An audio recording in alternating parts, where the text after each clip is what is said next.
Hey everybody, it's Mike with the 1974 GMC. After a lot of measuring and dinking around, I did decide that I was going to use four struts so that each tank could be closest to the outboard edge of the frame. It was close, but I had the material, and it'll make the cross member even stronger, so no harm there. So basically what I did is I cut additional plates, and I squared them all up and lined them all up. And then I transferred the notches like we talked about, cut these out so they're all the same. And now I've got my angle iron support for the tank. So here's what the edge of the tank looks like. Pull this out of here. So it has this step or this shelf that it sits on, and that's going to sit on that angle iron. This is 3 inches, the whole distance. So what I did is when I had the first one that I made mounted in the vehicle, I put bars where the floor was going to be and took some measurements. And so out here, I basically said that at this point, I wanted it a 1/2 inch proud of here. So that'll basically be touching just about that'll be touching the insulation that's under the floor.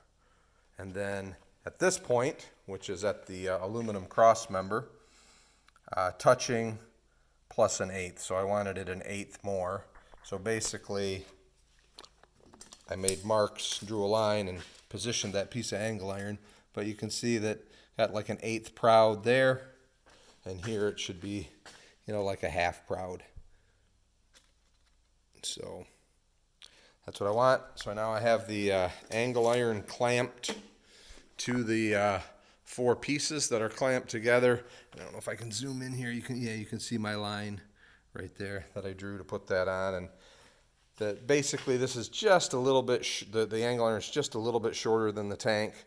So now I'm going to go over to the mill, and I'm probably going to punch 4 holes all the way through.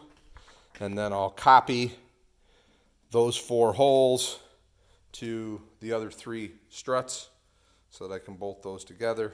And then I do have pieces cut for this end. I have to do 1 more because I was originally only thinking 3.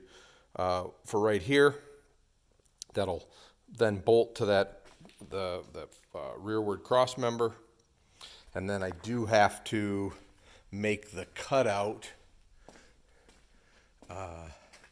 this like a half moon cutout in the rear cross member to allow that to pass through. And then I should hopefully be able to bolt everything up and bolt everything together and have a look at what this looks like with 2 tanks in it. So I'm going to pause you for right now. If I lose you, I'll start another video. If not, we'll get a little bit more on this one. Thanks. Bye. So here we are on the milling machine. It's kind of a heavy thing, so I've got a stand out here kind of holding it. So as I drilled the holes, I put a bolt in. I haven't put the bolt in that one yet, and then I did take the clamps off this end, so it's all kind of held together now.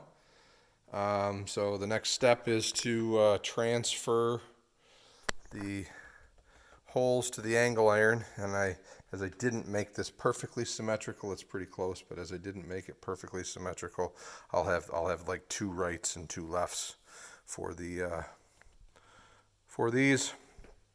I said, if you were designing it in CAD and having it made, you'd make that symmetrical so that these could flip either end or whatever. So I'll just have to mark them. But just another step.